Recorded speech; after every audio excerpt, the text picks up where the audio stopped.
kayong apat ang tatanungin at mapapadali ang pagkakaroon ng season 2 ng Your Face, sino sa palagay niyo yung gusto nyong makita? Suggestion. Magkukumpit nyo. din sa season 2. Chris Lawrence. Kanino ba Chris yun? Lawrence. Magaling. Gusto niya Best friend mo yan, JR, di ba? Yes. tagal magpakot nga siya eh. lagi dito sa atin. Yes. Oo naman. Ikaw, Kuan. Ako, John Santos. Ay, oo. Pwede siya. King Yeah. Rosas. Kate Rosas, Oo, magaling. si Ate Poki. Si Ate Poki, Kiray. Si Willie, hindi po mo siya Sir Willie. Pwede rin. Overqualified na siya. Masyado ng pro. Masyado ng pro yung mga yun eh, mga masters of ano na Yoy, yun, impersonation. Si Noy.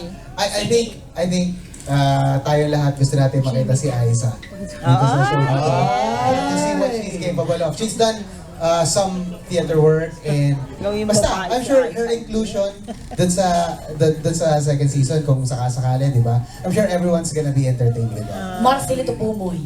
Oh. Si, Si, si Kyla. Si Kyla, daming pwede din. suggestions, Edgar Allan Guzman, pwede ulit. Ay!